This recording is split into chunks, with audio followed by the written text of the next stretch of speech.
Hey guys, how's it going? It's Etanius here. Welcome to episode number 26 of this NHL 22 Newfoundland Growlers Draft to Glory franchise mode here on my channel. If you guys have missed episodes up to this point, head up into that top corner. If you do enjoy this one, make sure to go down below and show your support by dropping a like, subscribing, and hitting notifications to never miss when I upload. So, last episode, the Newfoundland Growlers were able to put up a 62-14-6 record. Literally only lost 20 games all season for a 130-point first place finish in the league. We were head and shoulders above the rest of the league.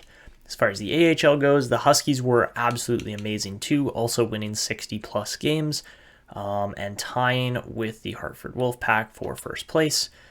So yeah, both teams are just doing phenomenally well right now. It's really just a matter of, are we going to be able to make it through the postseason without losing either of these teams to elimination? As far as the lineups go, the teams are looking extremely solid right now. I've got no issues, no troubles with how this lineup is looking, how guys are playing, and I think, honestly, this team's just going to continue to get better. I'm really excited to see what they can do here as we get into the offseason and the playoffs, but, overall, this team is just set up for success at this point, and we should be able to continue to win games and be successful as a team. So we're going to throw Gauthier-Leduc back in here. He should probably be playing with one of these two guys. Obviously, Jackman and Boré I both want developing, but at the same time, they're not really looking like they're going to turn into anything at this point. So who knows? Who knows how it's going to go, what's going to happen with these players, but overall, again, our AHL team should be able to walk through the playoffs pretty easily. As far as our NHL team goes, it's the same kind of deal. We have an overload of talent here, and we've just got so many good players that it's at the point now where we should be able to win just about every year. Like, this team is a dynasty. So, with that in mind, let's get into the playoffs here. It should be an interesting playoffs, but we're taking on the Boston Bruins to start things off. Boston's got one superstar, without a doubt superstar, in Ali Paul. Buddy has been a walking goal scorer, literally 1 point per game throughout his first 2 seasons in the league. That is above average for sure. And he's also shooting with a 16.1 shooting percentage, which is also insane, but he is a sniper. So that's the guy we're going to have to shut down in round 1 here. Let's get into it and see if our teams can succeed. So, Game 1 against the Bruins, as well as we're taking on the Marlies in the minors. And we're going to start off with a 6-1 loss to Boston and a 4-3 loss to the Marlies. Not a great start on home ice. Really, really not great. Okay, so into Game 2 now, and we lose 2-1 that time. Okay, so not a very good use of home ice advantage. And oh my lord, this is how it's going to be, is it? Okay, all right, into Game 3. Are we actually doing this? 1-0 loss. Are you kidding me right now? All right, well, at least we get the win there in the minors, but we are already facing elimination, so Boston is going to now face the wrath of the Newfoundland Growlers as we win Game 3 4-1. Not really a close contest there, but that is not how we wanted to start off these playoffs. All right, so into Game number 4 here. Of course, this is an elimination Game 2. I don't want to play the game. Come on. My controller's being slow. So, all right, into Game number 4. Come on, Halifax. Let's go. All right, 2-0 start. 3-2 game. Oh, Lord. Okay, here we go. Going to be a close one. Power play Halifax. You got to convert on that. Toronto's going to come back to get you if you don't. Yep. Look at that. Look at that. 3-3 game, just like that. And oh boy, here we go. Okay. There you are. Okay. All right, that's what we're doing. Halifax is potentially facing elimination here in Game 4 of Round 1 of the playoffs to a below-average Toronto Marlies team. Like, look at the difference here. 75, 75, 83, 73, 60, 80. That is all over the place. Like, their defense is so bad, we should be able to walk right through them. But we won't, because it's Superstar.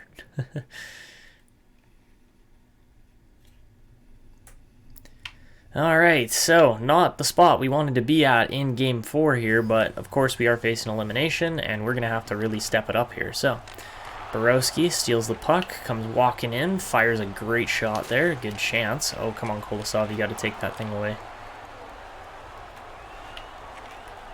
Okay, Corbet just completely beats Bure. I don't think so there. Okay, what the fuck, man? Is this really what we're doing? Okay. Alright, here goes Valery Kolosov, one of our better players. He's looking for the centering pass, doesn't find it. Back out. Oh, great chance there for Jackman, but he was stoned on the one-timer. Alright, Jackman over to Bure. Pierre Bure gets bumped, but doesn't lose it. Jackman now through traffic, and he finds it. What a tip by Grayson Verdino. 4-4 game, just like that, and the Halifax Huskies are right back in it here. Great shift from the second and first pairing there. That was a really good setup there. So yeah, Seabrook thought he had it, and that thing's tipped up over his shoulder. So we are rolling right off the start of this third period here. Bumped off the puck. Borowski's going to go the other way with 4 seconds left here. Cuts back, fires, breaks the stick. Centering pass. Oh, Knuble whiffed on it. That's too bad. Alright, so we head to OT. I didn't actually check the stats. We're drastically outshooting the Marlies, but you know, knowing our luck, it might go the other way. So, alright, here we go. Vigier's in. Maxime Vigier looking for a play. He's going to cut back. Look back door to Agostino. Oh, great chance for Allen, but he didn't get it. Now Agostino picks the puck off. He's looking for a play. Gonna center it to Verdino. Shot comes through. Oh my god, the goalie's just lying there. Alright, now Vigier walks out in front and scores. Maxime Vigier gets his first goal of the playoffs in a huge moment for the Halifax Huskies to keep their season alive. And 3 shots in OT was all it took, but Grayson Verdino has a 3-point night, absolutely crushes it on the score sheet, and we are still alive. Alright, now back to the NHL where we're down 3-1, and the Newfoundland Growlers have yet to actually show up and play a game here. So, just looking at our overview, we have won 4 out of the last 5 and 6 out of the last 8 championships. That should be dynasty material. We shouldn't be losing this easily, but apparently we are. So, alright, let's get into game number 5 here, where again we're facing elimination, and we start off up 2-1, up 4-2 after the second, and we win the game 6-2. Alright, huge performance yet again there. Fantilli has a 4-point night. Doesn't get much better than that from your superstar players, but overall, just still chasing this series.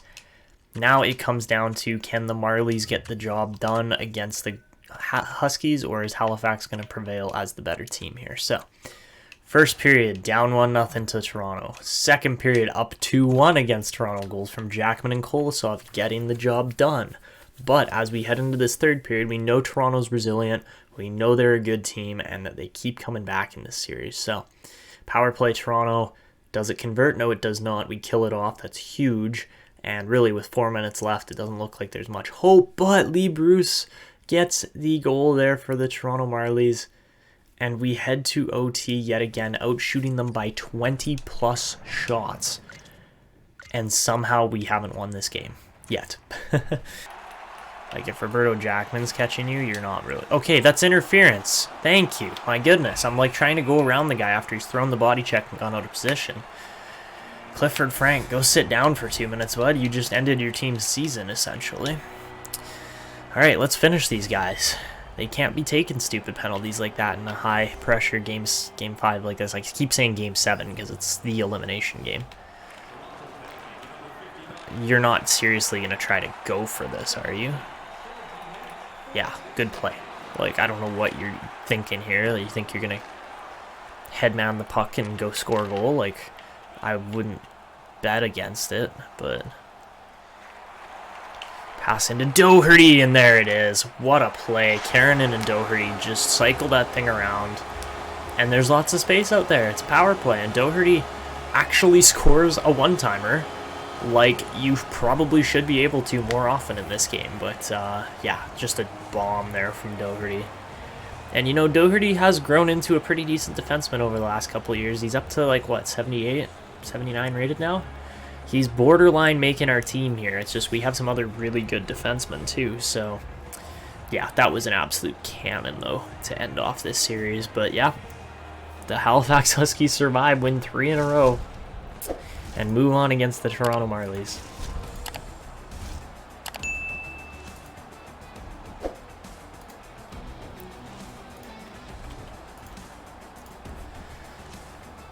right, so there it was. Yeah, just an absolute cannon against Seabrook, but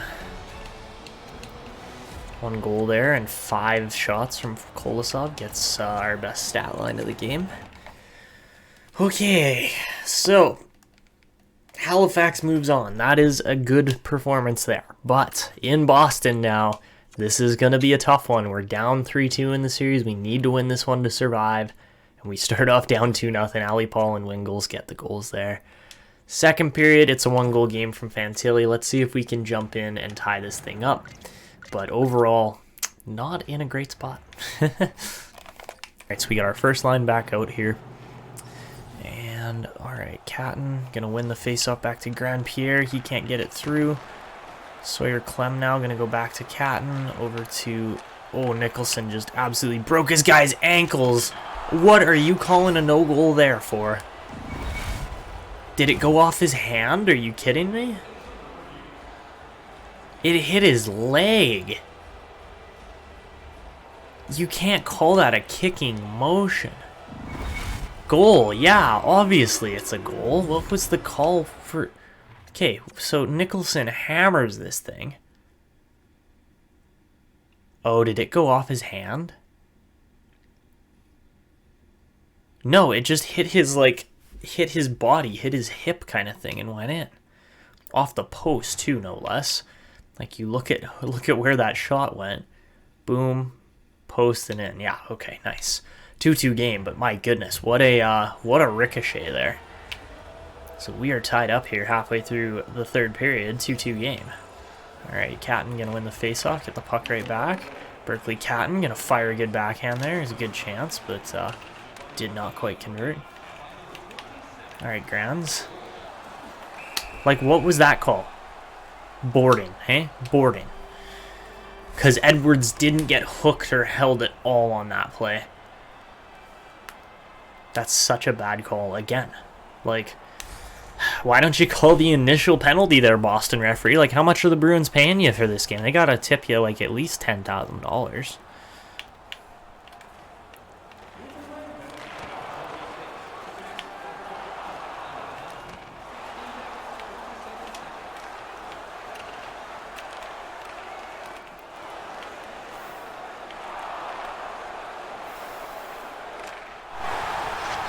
Alright, so we're going to be picking nice and early this year as we just got absolutely out-reffed.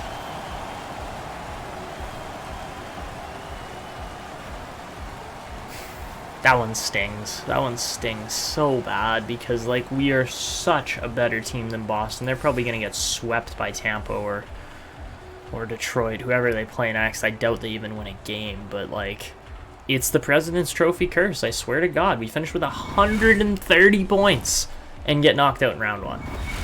Like, cool. Yeah, cool. That's real. Unfortunately, it's really accurate to the current day NHL, so... Oh, man.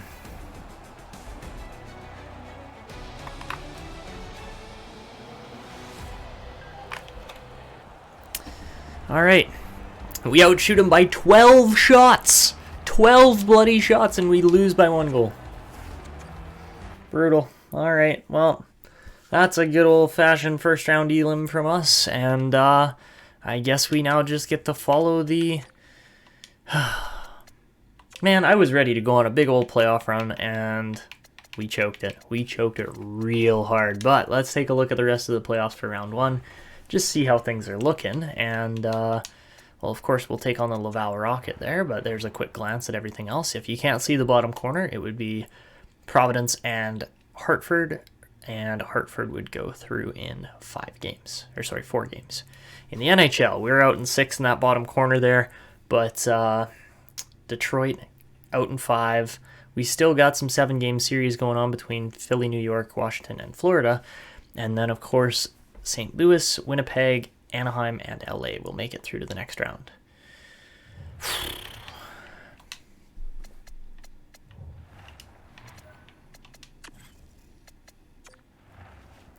Alright, so as we follow along here a little bit closer to this Laval series, who knows how it's going to go. We start off with a win, a loss, and then, alright, looks like we won in 7 games. So So we went loss, win, win, loss, win, loss, and then finally finished it off in 7 there. So who's leading our team now? Grayson Verdino still playing amazing. That's what we like to see. And all right, so after doing some more scouting, we will be taking on the Hartford Wolfpack, who are one of the best teams in the AHL here. So let's just take a peek at their roster, see who they are rolling with. And yeah, they've got a pretty strong team here, I would say. Yeah, okay, well, this should be fun. Their team is quite good in my opinion, but goaltending might be the thing that's really saving them and keeping them in it here. So let's get to a little bit of calendar sim, see how the team does. Maybe we'll just go like a 4-game stretch this time. Maybe we'll get swept, maybe we'll sweep. And all right, looks like it isn't going to go either way there, but we are up 2-1.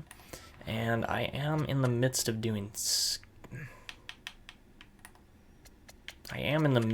kind of making sure the scouting department is still in the works here. And yeah, who knows exactly how good everybody's going to be, but we're going to have some interesting picks this year.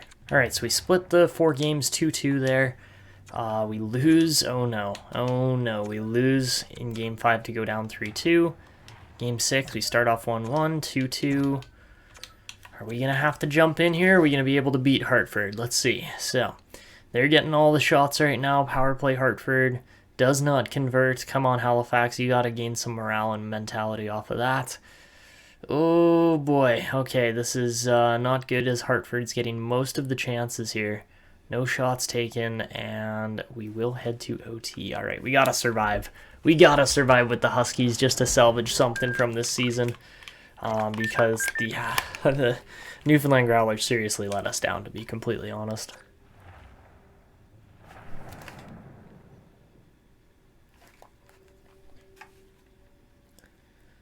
Alrighty, so here we go. Game 6 at the XL Center here. And should be an interesting third period as OT, as we are tied up 2-2 here. Alright, so Boquist down right in front. Oh my god, that should have been the game. Pulse getting out-checked by Vukaboom. Oh god, good chances in front. Oh, Bure just faked the guy out of his pants there. What is that pass, though? Take the puck. When you get a poke check, when you land the poke check, take the puck. I don't like this puck movement from Hartford. This is way too good for a pretty average team. Nice bounce, though. Goes right back to them. Those shots literally never bounce like that for me. Oh, Boquist got domed. All right. Pierre Bure. Centering pass doesn't quite go. All right. Borowski. Oh, good hold there. Oh, man, what the hell was that pass? All right. We're going to wrap this around to Kolosov. Borowski hits Verdino. Grayson Verdino going to walk in and fire. Shoots it off the pad. And interference on the play? I believe so. Yep. He got shoved a couple extra times there, and Coleman's going to go sit down. All right, let's force Game 7 here. Let's go.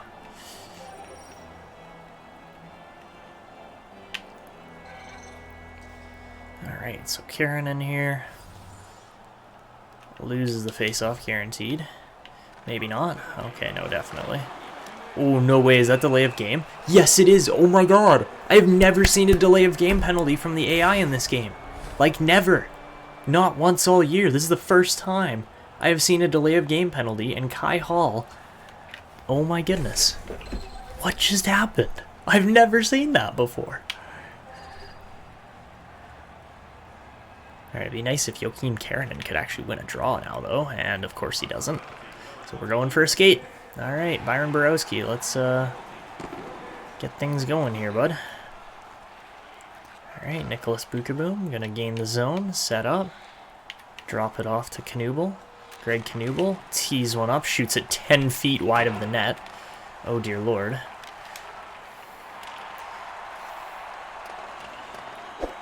Go for a skate, Barrow. Alright, Byron Borowski looking in, fires up high. Ah, it's a good try. Top 10 in goals, Borowski and Sotheby out of all of our players are up there. I kind of thought Agostino might be in there, but I guess not. Alright, Vigier on the face-off here. He's going to win it. Toby Doherty going to fire. Shoots it through the traffic, but it doesn't get on net. Now Vigier walking in. Can't get the backhand off. Good play by Verdino to hold possession. Verdino looking back post. Couldn't find Agostino, though. Alright, Agostino back to Doherty into Jackman. He's getting hassled, but that's okay. Alright, Jackman cycling down. Back into Doherty. Hits his own guy. That was unfortunate. And that's half of the 5-on-3 gun, just like that. Oh, Vigier, you did not just miss that. Buddy, what was that play? Like, that wasn't Jackman's fault. He made a decent pass. Vigier just completely misses it. Okay, then. Alright, face off here. Gonna go back. Oh god, this is not what we want against our our power play unit. There it is. Alright, Verdino picks it off. Grayson Verdino cutting into the middle, looking for a play. Back post right there. Agostino couldn't find it, though. Oh, man. Oh, I was so hoping they would clear that over the glass again. Doherty. Oh, come on, Vigier. Cuts off the beautiful pass. Alright. Verdino. Oh, come on, man. What is that? You're literally not even looking at the play and you're going to make that a cutoff? Like, I don't think so. Agostino into Vigier. Maxime Vigier. Oh, my God. That was so close to being a gorgeous goal. Alright, we're back to full-on pressure here. I'll take that, says Agostino as he walks away with the puck. Agostino's cycling through. Oh my god, that was a great chance. Verdino going to play this on deep. Agostino throws a decent body check. Vigier gets the poke check. There we go.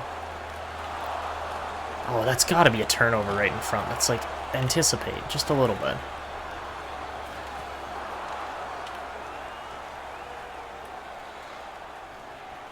Okay, what the fuck was that?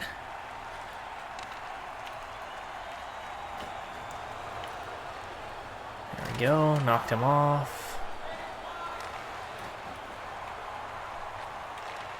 Okay, Vigier needs to get the fuck off the ice. He's been on there for freaking 10 minutes, man. Oh, big old hit there. Can we change up our lines, please? Fuck.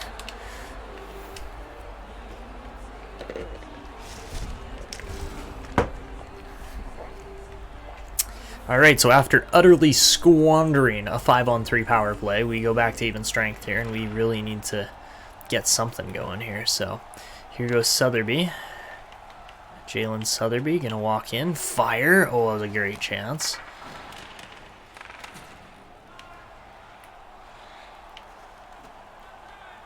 What are you doing?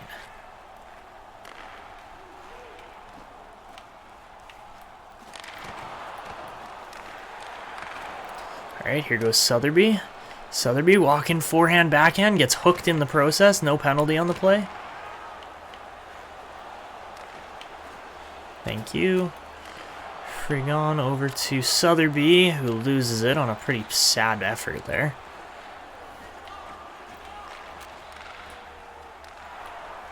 Patrick Nugent-Hopkins, good turnover. Oh, right in front. That pass has got to be on the money.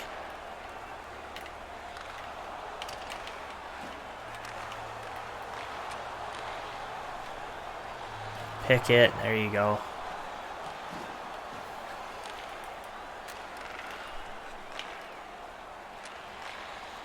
Karanen runs the pick.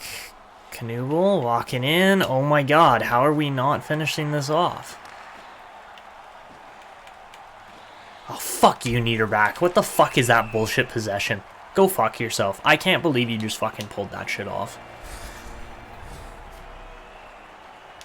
That's why I hate superstars. The fucking possession that players can hold. Like, Niederbach's like a 74 rated player, right? Maybe 75.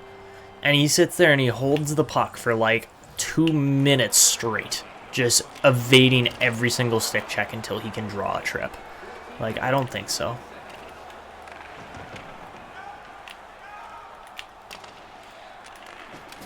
Walton now. Oh god, that's not what we wanted. Great save, Mason Nueve. You did not just put the puck in your own net, Doherty. Figure it out, you dumb fuck. God.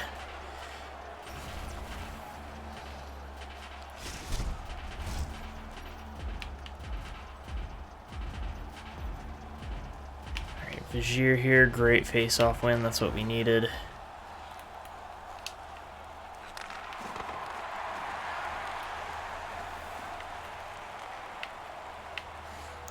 Oh, Vigier just about ends it short-handed in OT.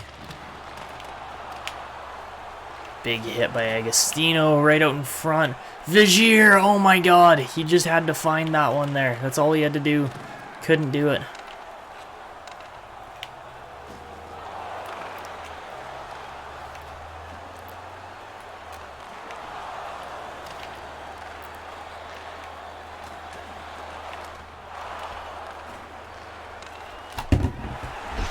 Man, like, do you guys watch these possessions, right? Like, Patrick Nugent-Hopkins takes the puck, bats it out of the air right to the other team, and then they just connect on 3 passes and it's in the net. This Hartford team was in no way, shape, or form better than Halifax, but they walk away with the W in a 6-game series, and just ouch. Like, that just hurts, man. So there you have it, 2 elims in this episode. And let's get to a draft and make up for something here. Alright, so this year we're going to see the Anaheim Ducks and the Chicago Wolves win the respective championships. And yeah, we just squandered our playoff opportunities this year for sure. Alright, so looking at awards this year, and that's the first time in this franchise mode this year that we finished first place.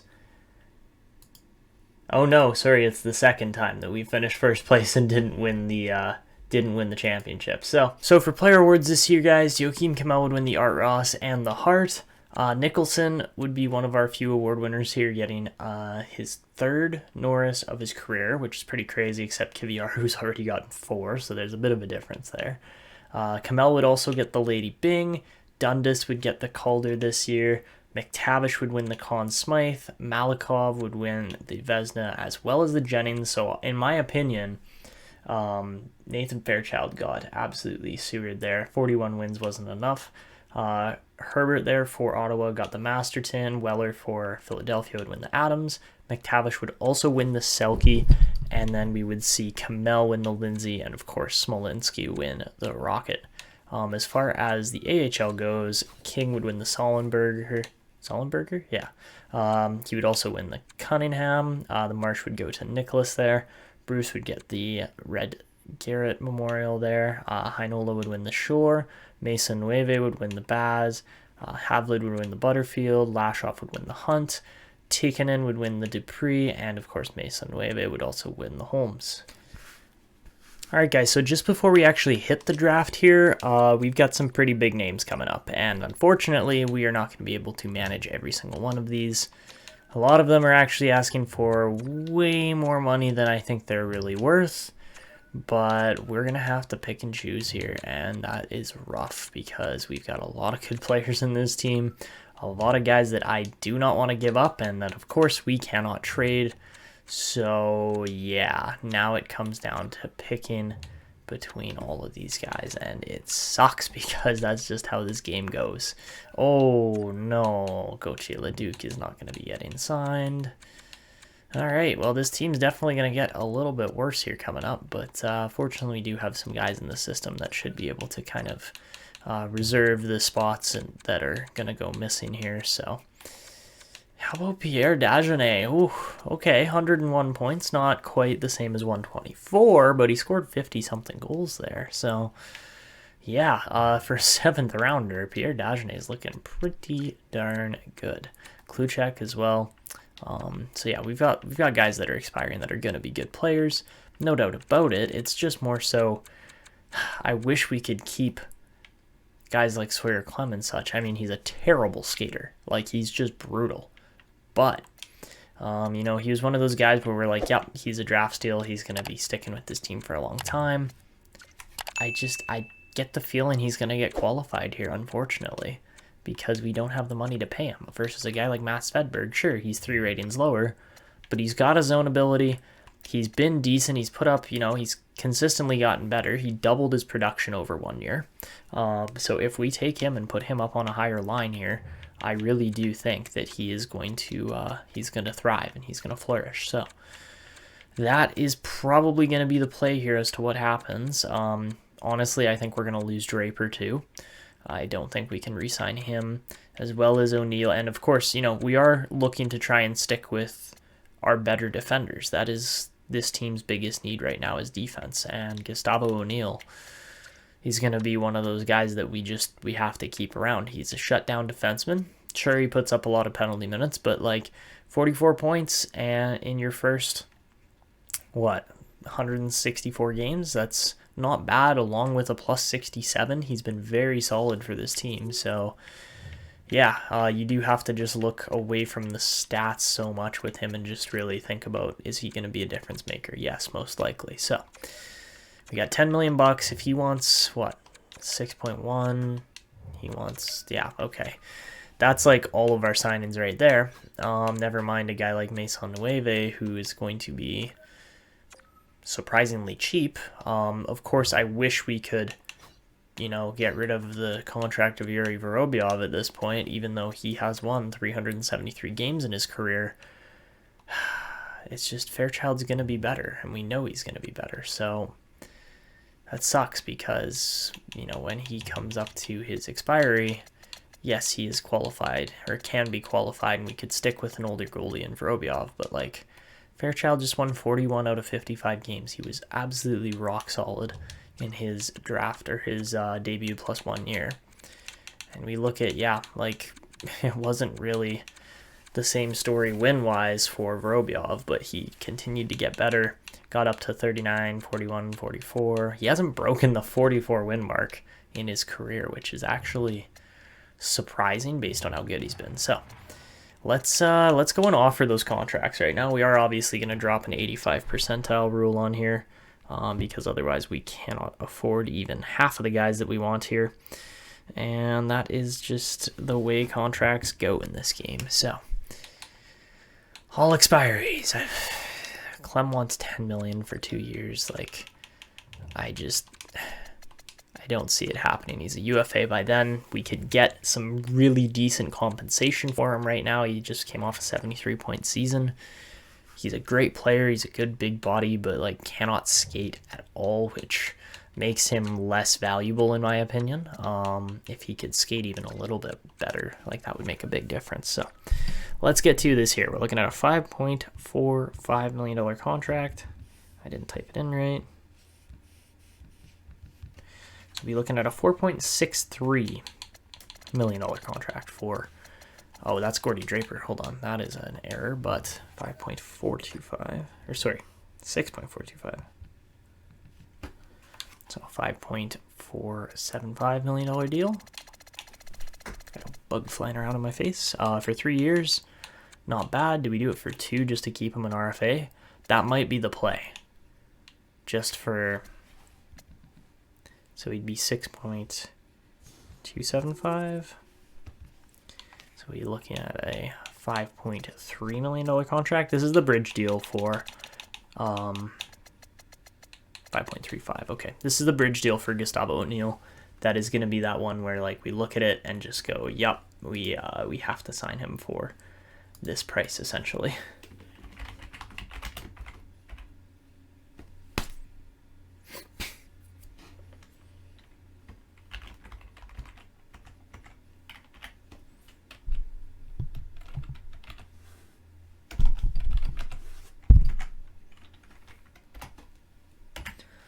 All right, so we'll offer that to O'Neill. Hopefully he accepts that, and then we have a 5.35. Again, they want to go till their UFAs, which is a pain in the ass, but it works.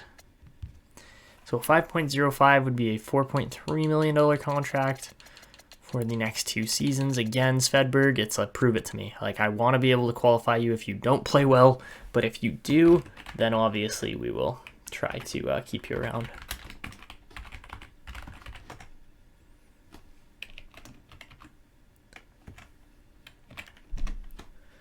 But yeah, we did end up, I assume we did end up drafting O'Neill and, where is he?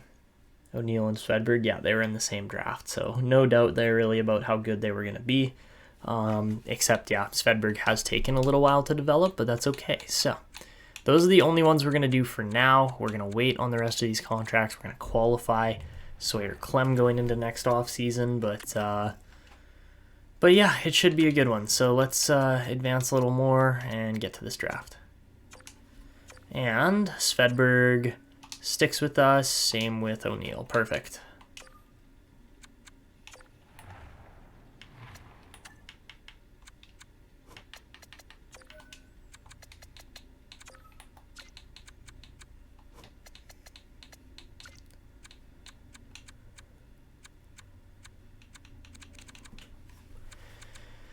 All right, so yeah, looking at this draft class, guys, I think we're going to be able to land some fairly decent picks out of this. Obviously, Timofey Malkin is going to be a pickup later in the second round that we'll be able to snag.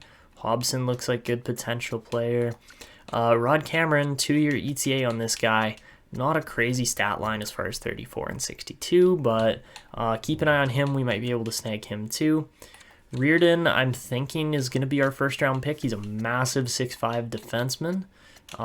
Very likely low elite with that 1-year ETA too, so keep an eye on him. If not him, then we'll probably go with Gord Barch.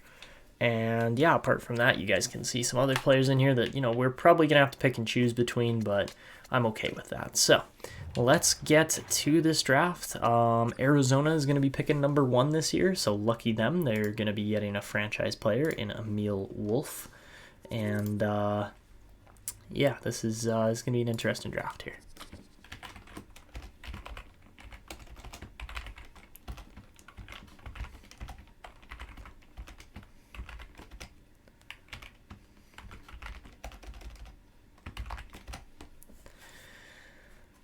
All right, so as you guys just saw the draft class, obviously Emil Wolf is going to be a beast. He's going to be a very similar kind of player style to Israel Jung, who we've been seeing dominate for the Winnipeg Jets here recently. But as far as retirees go this year, we're going to see some very big names, such as Jack Eichel, Sebastian Aho, Matt Barzal, Clayton Keller, and Martin Necas all break that 1,000-point mark. Brady Tkachuk comes just short as a 37-year-old to breaking it, but was still a very good player in his career.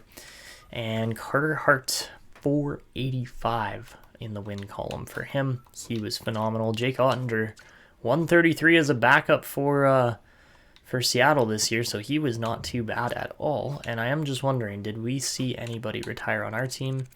Does not look like it. Okay, perfect. All right, so as we get into this draft class, you guys kind of can tell what's coming up, but we literally just had 2 more scouts retire. Are you serious? Oh man, we gotta do some serious scout hiring now. But did we lose anybody? Halifax Huskies. We lost Kelly Reinprecht. No. All right. Well, it is what it is, I guess. But fortunately, I don't think. Or did we? We lost Ted O'Brien too as coaches. So, yikes. All right, couple coaching not mishaps, but just retirees there. And it sucks, but it is what it is.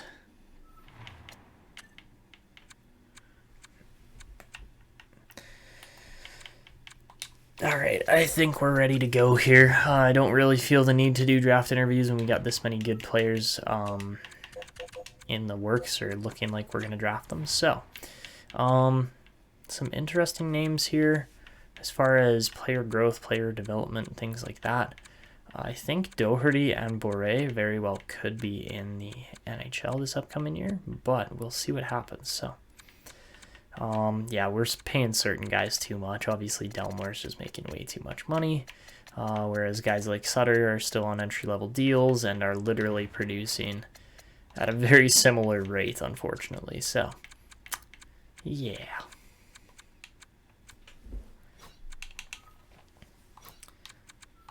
Hold on, let me just double check the goaltending situation here.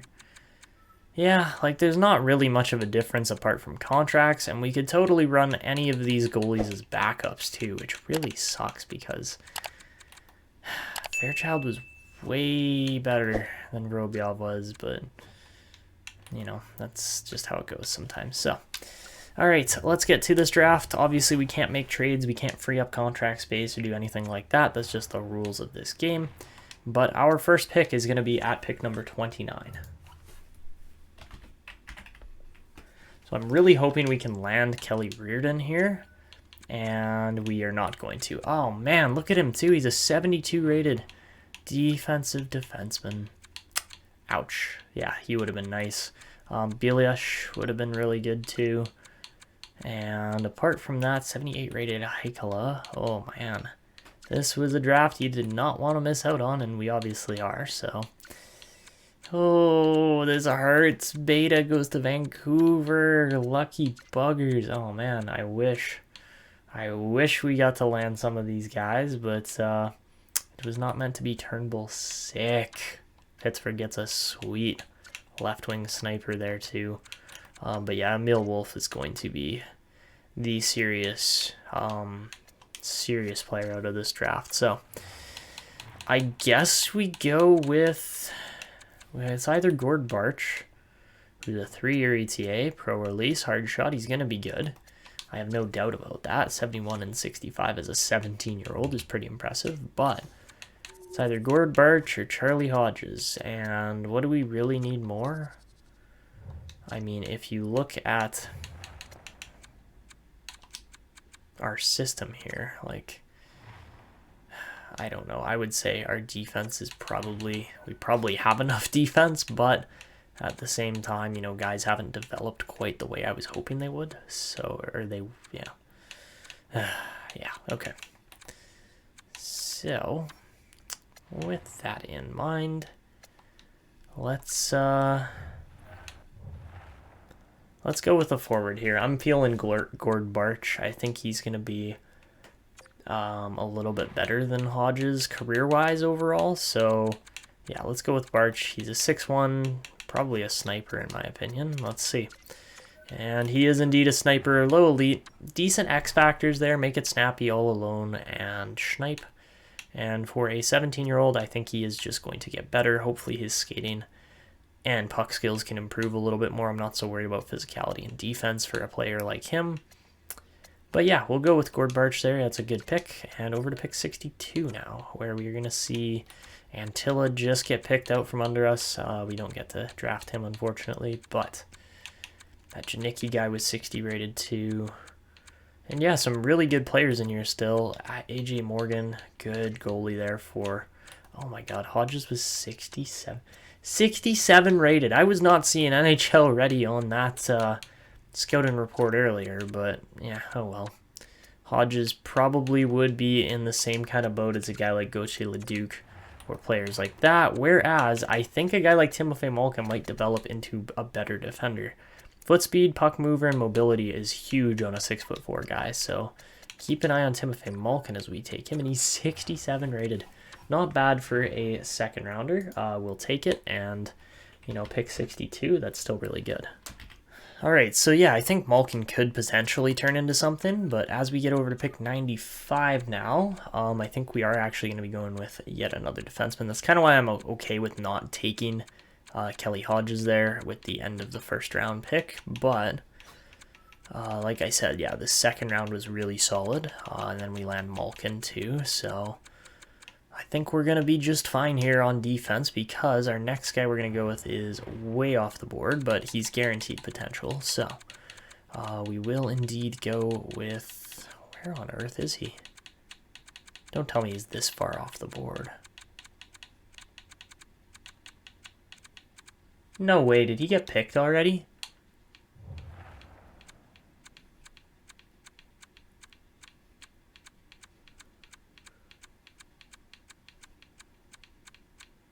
I don't think he did. Unless he got picked out right at the end of the second round. No, he's just that far off the board. I'm like, where is our guy? Hobson, he's at 173. All the guys I want to pick are beyond the, they're beyond the freaking fourth round here, and we're only picking in the third. Okay, screw it. Let's take Hobson. I don't even care if he's bad, overall-wise. And he's not. He's 57 rated, so as an 18-year-old... Trenton Hobson playing for the Kingston Frontenacs in the OHL. Looks like a really decent defenseman. Again, offensive-minded. That's what this team's going to need eventually. So, as we get over to 128, again, I'm not really worried about teams actually taking our picks that I want to draft here because they're so far off the board. But really, overall, round 3 was a bit of a letdown compared to rounds 1 and 2. Of course, we snag Hobson there in the late second, or in the late third, but into the 4th round here, and I think we have to go with Byron Quincy here. Again, it's another defenseman. I know we're drafting like 5 out of our 7 picks are going to be defensemen, but I think he's the right pick here. Quite a few penalty minutes, but a good shooting percentage over 45 games. I'm going to take him based on size too. And he is indeed a low elite. Okay, I was worried he was not going to be. But, you know, who knows if he turns out. He's a 4th round pick, 128th overall. Not a bad player by any means. So, over to 161 now. A bit of an odd numbers. I'm used to picking like right at the end of every draft. Ooh, Bennon was okay. And apart from that, De Salvatore and even like Webster.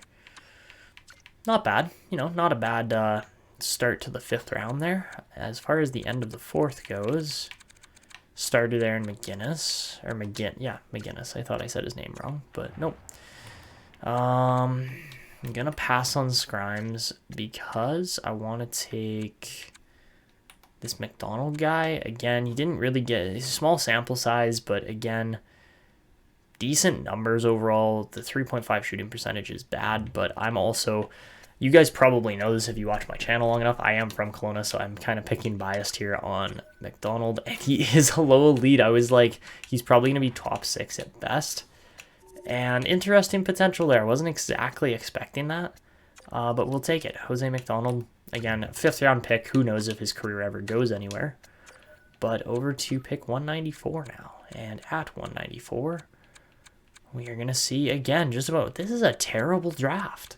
Like, not for us. We've picked well, but yeah, like not really a ton of potential. So a couple like low elites here and there that we've mainly snagged. But for the last 2 picks here, first off, I'm gonna go with Rod Cameron. He's got one of the best ETAs remaining in the draft. And oh my god, he's 68 rated. Are you kidding me? Oh my goodness, Rod Cameron, how'd he do? Okay, we might have just found our next Donovan Christie there. I mean, I doubt it, but you never know. He's actually the highest rated player we've drafted in this draft, and he's our 2nd last pick. All right, Rod Cameron, I am expecting some big things out of him there, playing in Barrie. And then pick 227 in this draft. Enforcer Koliakovo, not terrible, but Strudwick was okay. And apart from that, that's pretty much it. Okay, so, yikes. Don't get me wrong, Rod Cameron is like the best pick of the draft here, apart from, of course, Emil Wolf and some of those other really top-end guys. But for the last pick here, I'm going to go with, again, just a guaranteed potential over trying to just pick and choose guys that we don't know how good they're going to be. So we'll go with Keegan Darling, stick with him. Guaranteed low top 4. He's 58 rated at 19 years old. Not particularly terrible either. And alrighty, there you have it. That is the draft. It's not a bad one. It's obviously not a great one, but expect some big things out of guys like Rod Cameron, Timothy Malkin, and maybe even Trenton Hobson. Those guys could be pretty good, but yeah, that is the draft, and essentially going to be what wraps up our episode here. So, next episode, we will get to what is very likely going to be the qualifying and potential shipping off of a guy like Sawyer Klemm. He's had a great run here with his team, but obviously we just have no extension dollars remaining to pay anybody here, and because of that, we're going to have to turn to the restricted free agency section. Maybe a guy like Noah Ladd starts filling in roles that would have normally been played by a guy such as, of course, Sawyer Klemm, but we've done so well on forward development as well as goalie development in this franchise mode that it really isn't going to surprise me if we end up developing somebody even better than Sawyer Klemm eventually. I don't see an 87 rating as being too hard to develop by the age of 23. I think we could get Svedberg up to a 90 by the time he's like 25, 26. And there are still lots of high potential players in this team that I expect to go somewhere. Of course, in the system, we've got other good defenders and forwards coming up. I'm still hoping on Agostino, but I don't think he's actually going to be one of those guys that really makes the league. A guy like Maxime Vigier, who knows? His face-offs are good. His defense is weird for a playmaker, but he's loaded on X factors, so maybe that'll help his growth. A guy like Kolosov, I do expect to make the league in the next 2 years or so. Same thing with, Doherty. He could very easily be getting a call up here as soon as next season. But that is, I think, where we're going to leave it for now. We'll get to all these contracts in the next episode, where we will see how well the Growlers can turn it around after a bit of a disappointing season. So, if you guys enjoyed, make sure to go down below, show your support by dropping a like, subscribing, and hitting notifications. Of course, hit that notification bell to never miss when I upload, but also leave comments to possibly get featured, and of course, to interact with me. But that is it for this one. This is Etanio signing out, and until next time.